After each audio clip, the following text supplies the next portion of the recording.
Baik, bismillahirrahmanirrahim. Assalamualaikum warahmatullahi wabarakatuh. Waalaikumsalam warahmatullahi wabarakatuh. Perkenalkan, saya Hanifah Anita Sari. Saya adalah calon guru penggerak Angkatan 9 dari Kabupaten Sukoharjo, Jawa Tengah. Kali ini saya akan bersama-sama bersama teman-teman semua dalam sesi berbagi tentang modul 1.4 yaitu budaya positif. Sebelumnya saya minta izin untuk share screen dulu.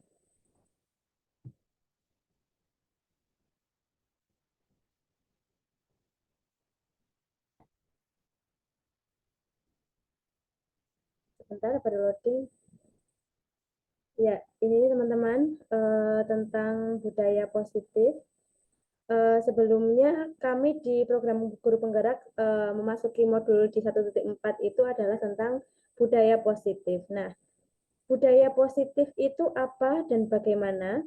Budaya positif itu adalah suatu lingkungan atau suatu apa ya? Suatu komunitas di mana di komunitas itu menerapkan nilai-nilai positif sehingga itu semua terbentuk menjadi suatu budaya yang dilakukan setiap hari dan menjadikan lingkungan itu lingkungan positif. Jadi intinya budaya positif akan menghasilkan lingkungan yang positif. Saya lanjutkan untuk selanjutnya, slide selanjutnya. Kesimpulan tentang peran saya dalam menciptakan budaya positif di sekolah, di sini ada beberapa hal.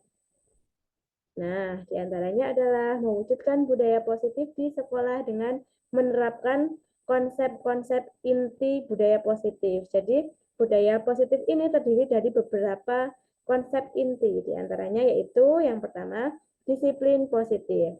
Dilanjutkan, memahami, sebentar, memahami motivasi perilaku manusia yang berkaitan dengan hukuman dan penghargaan. Dilanjutkan yang ketiga yaitu posisi kontrol seorang guru. Dilanjutkan dengan pembuatan keyakinan kelas dan penerapan segitiga restitusi. Ya, mungkin dari konsep-konsep inti ini banyak yang masih asing di telinga kita. Nanti akan kita pelajari satu per satu. Yang pertama yaitu disiplin positif. Nah, di disiplin positif ini kita mengajarkan anak untuk bertanggung jawab dan menunjukkan untuk menumbuhkan kesadaran diri berdasarkan nilai-nilai kebajikan.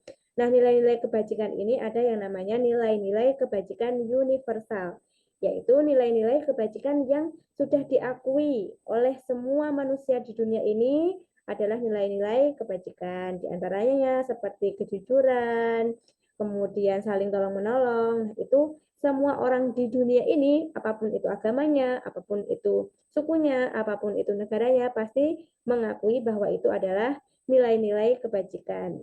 Jadi itulah yang disebut nilai-nilai kebajikan universal. Nah, disiplin positif ini mengarahkan disiplin diri yang mengontrol dalam tindakan dan dapat membuat siswa memahami dan menyadari berdasarkan faktor-faktor internal, bukan eksternal, yaitu paksaan. Nanti akan kita pelajari lagi di bawahnya. Selanjutnya, konsep inti yang lain adalah motivasi perilaku manusia. Kita sebagai seorang pendidik harus menyadari bahwa perilaku manusia itu didasari oleh dua motivasi, yaitu motivasi eksternal dan motivasi internal. Nah, di dalam motivasi eksternal itu ada beberapa hal, teman-teman. Di antaranya yaitu untuk menghindari ketidaknyamanan atau hukuman. Itu sudah manusiawi sekali. Pasti semua orang melakukan suatu hal untuk menghindari hukuman. Kemudian yang kedua, untuk mendapatkan imbalan atau penghargaan orang lain. Nah, itu adalah faktor-faktor yang berasal dari luar dirinya. Kemudian motivasi internal itu motivasi yang berasal dari dalam diri manusia, yaitu untuk menjadi orang yang mereka inginkan dan menghargai diri sendiri dengan nilai-nilai yang mereka percaya. Nah, nanti peran kita sebagai seorang pendidik itu adalah mewujudkan motivasi internal. Kita berusaha untuk menumbuhkan motivasi internal yang ada di dalam diri siswa. bukan kita selalu menjadi motivasi eksternal, begitu. Kemudian kita lanjutkan untuk konsep inti yang lain. Nah, inilah posisi kontrol seorang guru, teman-teman. Jadi ada 5 posisi kontrol guru kita, maksudnya kita sebagai guru dalam kelas atau dalam sekolah, yaitu yang pertama sebagai penghukum, yang kedua sebagai pembuat merasa bersalah, yang ketiga sebagai teman, yang keempat sebagai pemantau, dan yang terakhir adalah manajer. Nah, nanti posisi kontrol seorang guru ini bisa dilihat ketika seorang guru itu menghadapi permasalahan di dalam kelas, seperti ada anak yang susah diatur, atau ada anak-anak yang melakukan kesalahan. Nah, nanti posisi kontrol kita ini adalah kita memilih salah satu di antara 5 posisi kontrol ini. Begitu. Mungkin sebelum kita mempelajari tentang ini, kita lebih banyak menjadi seorang yang penghukum atau pembuat merasa bersalah. Kita sangat jarang sekali memposisikan diri kita sebagai seorang teman atau pemantau atau manajer. Nah, dari kelima posisi kontrol ini, kalau saya pelajari yang sebenarnya paling efektif adalah posisi kontrol kita sebagai seorang manajer. Karena seorang manajer itu bukan hanya menghakimi anak tidak bisa atau anak melakukan kesalahan, bukan hanya menghukum atau bukan hanya membuat anak itu merasa bersalah, tapi manajer ini juga memberikan sebuah solusi bagaimana untuk menghadapi permasalahan itu. Baik, kita lanjutkan untuk konsep inti yang lain. Nah, di dalam budaya positif harus ada yang namanya keyakinan kelas. Keyakinan kelas ini siapa yang membuat? Yang membuat adalah anggota kelas. Keyakinan sekolah siapa yang membuat? Yang membuat adalah warga sekolah. Jadi di sini di keyakinan kelas ini guru berperan untuk mewujudkan keyakinan kelas dengan adanya kesepakatan antara guru dan murid. Jadi guru di sini hanya memfasilitasi. Nanti guru bisa memberikan pertanyaan pemantik atau memberikan suatu dorongan-dorongan supaya murid ini bisa menentukan kesepakatan kelasnya sendiri. Seperti misalkan kalau untuk di tingkatan SD atau SMP itu bisa tentang kedisiplinan, kemudian tentang menjaga kebersihan kelas, seperti itu. Kemudian kesepakatan kelas ini bisa berupa pernyataan yang universal dan mudah diingat, dipahami, dan dilaksanakan. Tadi sudah saya sebutkan bahwa universal di sini adalah kebajikan-kebajikan universal. Jadi nilai-nilai kebajikan yang siapapun orangnya, siapapun dari manapun asalnya, dari manapun negaranya itu meyakini bahwa itu adalah kebajikan. Jadi semua warga atau semua manusia di dunia ini yakin kalau itu adalah hal yang baik. Tidak memandang apa itu agamanya, tidak memandang apa itu sukunya, seperti itu. Kemudian kita lanjutkan untuk selanjutnya. Nah, ini dia segitiga restitusi. Mungkin ini masih asing di benak teman-teman semua. Ini kemarin bukan berarti saya menggurui, hanya saja kemarin saya hanya lebih awal mendapatkan pengetahuan tentang ini. Begitu di sini nanti kita sesi berbagi, jadi saling sharing tentang pengalaman-pengalaman yang pernah teman-teman lakukan dan kita saling berbagi praktik baik. Begitu. Untuk segitiga restitusi ini digunakan untuk apa? Ini biasanya digunakan untuk menyelesaikan suatu masalah. Misalkan ada anak yang melakukan suatu kesalahan seperti sering membolos atau sering gojek sendiri di kelas di tingkat SD, SMP seperti itu. Untuk di tingkat PAUD atau tingkat TK apakah bisa? Tentu bisa juga. Di sini segitiga restitusi itu mempunyai 3 tahapan, teman-teman. Yang pertama yaitu menstabilkan identitas. Kemudian dilanjutkan validasi tindakan yang salah dan menanyakan keyakinan. Karena sebelum kita melakukan segitiga restitusi tadi, kita sudah membuat kesepakatan kelas. Seperti itu. Untuk langkah yang pertama yaitu menstabilkan identitas. Misalkan ada kejadian seperti ini, seorang anak bernama Ani memukul temannya dengan balok. Nah, Kemudian guru itu memanggil Ani itu. Ani, apa yang kamu lakukan? Itu kan untuk menstabilkan identitasnya ya. Apa yang kamu lakukan? Bu guru tahu, hal itu adalah hal yang tidak benar. Semua orang pasti akan melakukan kesalahan. Nah, semua orang akan melakukan kesalahan, itu hal yang wajar. Nah, itu namanya menstabilkan identitas. Jadi biar anak itu juga tahu kalau suatu hal yang salah itu memang semua manusia pernah melakukan.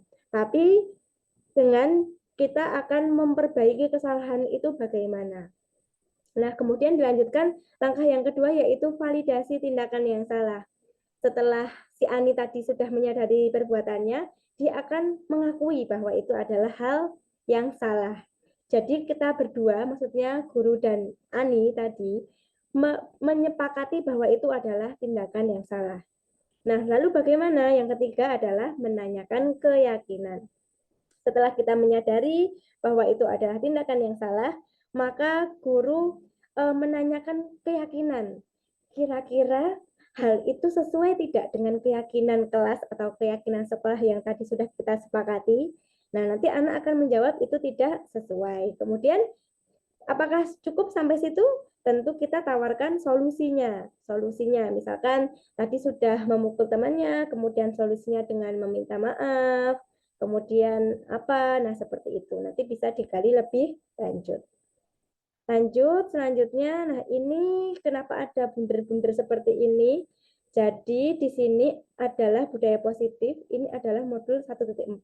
Nah ini ada kaitannya dengan modul-modul sebelumnya, yaitu filosofi Ki Hajar Dewantara, kemudian nilai dan peran guru penggerak, dan visi guru penggerak. Jadi semua modul yang ada di guru penggerak ini itu saling berkaitan, saling berkesinambungan.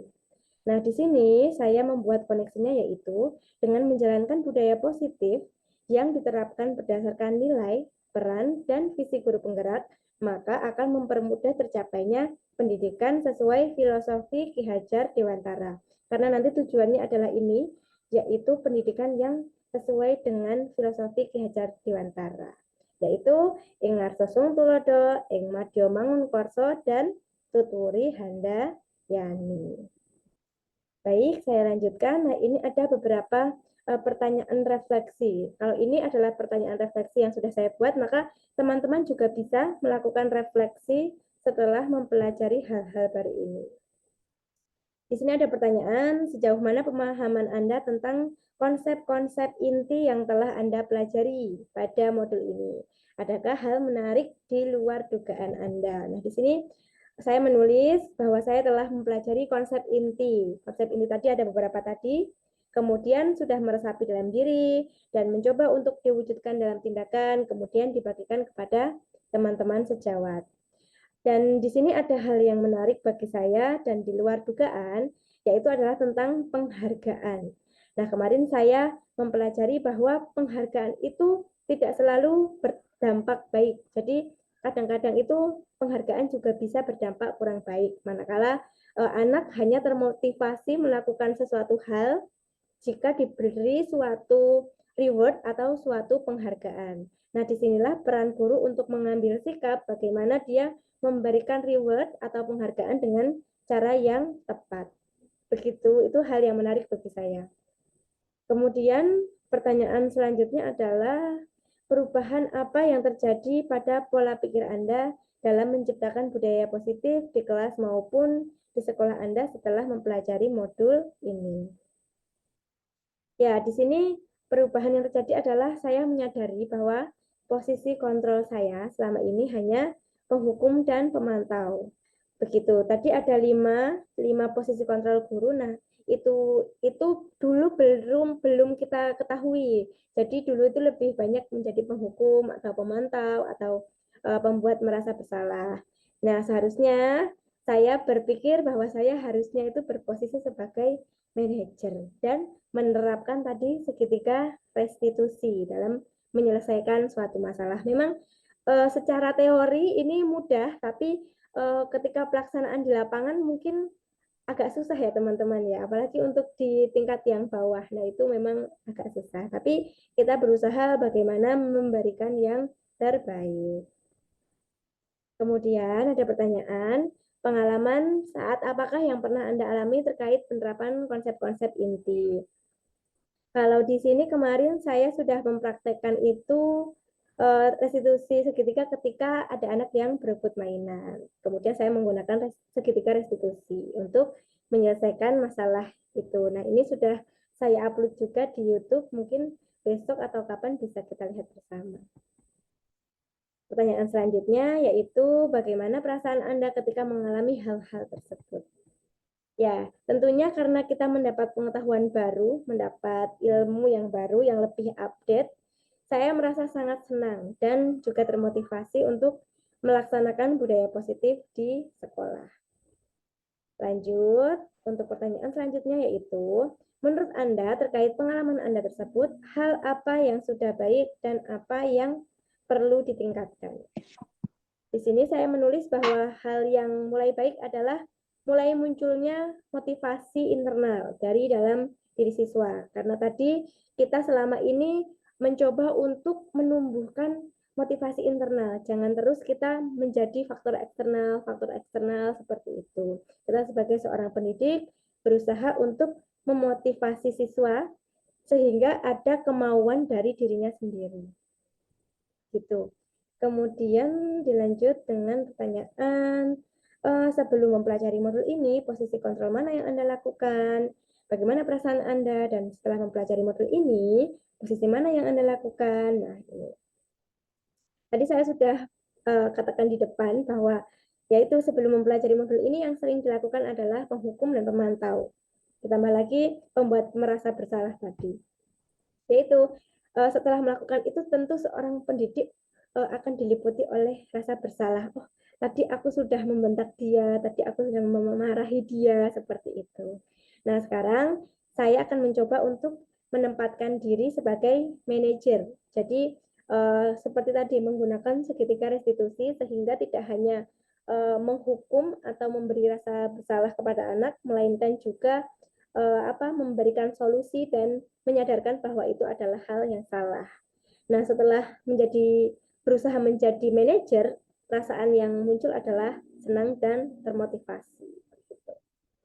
Kemudian menuju ke pertanyaan-pertanyaan terakhir, yaitu sebelum mempelajari modul ini, pernahkah Anda menjalankan segitiga restitusi? Nah, untuk kalimat kata-kata segitiga restitusi ini memang baru saja saya pelajari di modul ini. Namun sebelumnya saya juga pernah melaksanakan segitiga restitusi, tapi hanya untuk langkah yang pertama, yaitu menstabilkan identitas, yaitu dengan mengatakan bahwa tidak apa-apa, setiap orang pasti pernah melakukan kesalahan seperti itu. Tapi hanya stop sampai sini saja, begitu. Nanti setelah ini kita bisa saling sharing ya, teman-teman.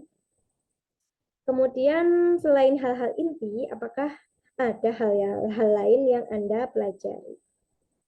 Di sini jawaban saya adalah hal lain yang saya pelajari adalah untuk menciptakan budaya positif membutuhkan dukungan dari kepala sekolah, rekan sejawat, wali murid, dan seluruh warga sekolah. Karena untuk menjalankan budaya positif itu harus dijalankan oleh semua warga sekolah saja, tidak hanya dari seorang guru penggerak, atau seorang kepala sekolah saja, atau seorang murid saja, tapi membutuhkan sinergi atau kerjasama di antara anggota-anggotanya. Begitu.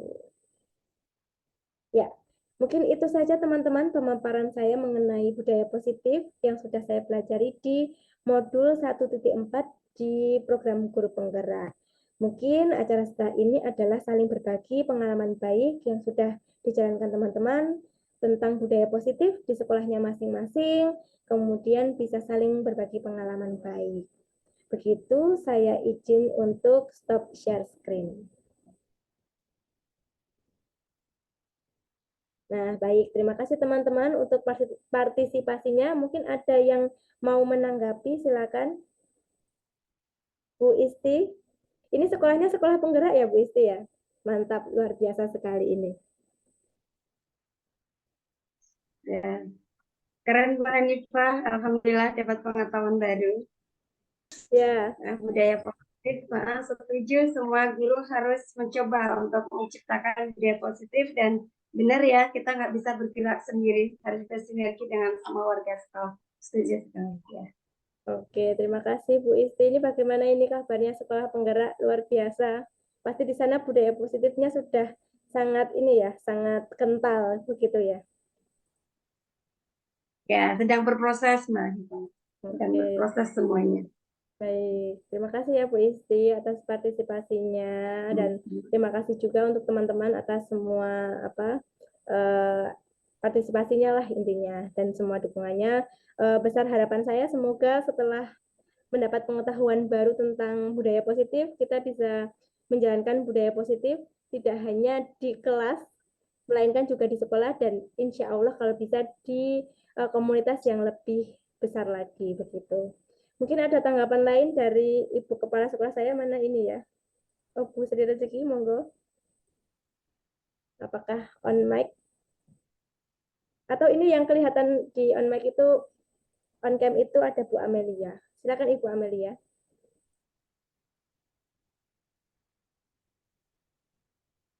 Wah, tidak terdengar ini ya. Mungkin ada lagi yang mau memberikan tanggapan. Ibu Anisatul, ini rekan saya ini di guru penggerak juga. Halo, Ibu Anissa. Sudah keren, Mbak. Siap. Gimana Oke, Ibu sip, Anissa? lanjutkan. Di sekolah panjenengan, pasti bagaimana ini penerapan budaya positifnya ini? Iya, sudah mulai kita laksanakan pelan-pelan. Tuh. Ya, memang Dari yang dulu jadi pantau atau penghukum, sekarang kita sudah mulai apa ya, menciptakan ya, menciptakan segitiga restitusi. Kita sebagai mencoba ya Bu. Apalagi beliau ini kepala sekolah teman-teman, jadi insya Allah bisa menciptakan sekolah penggerak juga ini. insya Allah. Baik, terima Semangat kasih Mbak ya. Hanifah. Ya, terima kasih Bu Ya, Ani. Semoga sukses juga ya. dalam pengerjaan tagihan-tagihannya.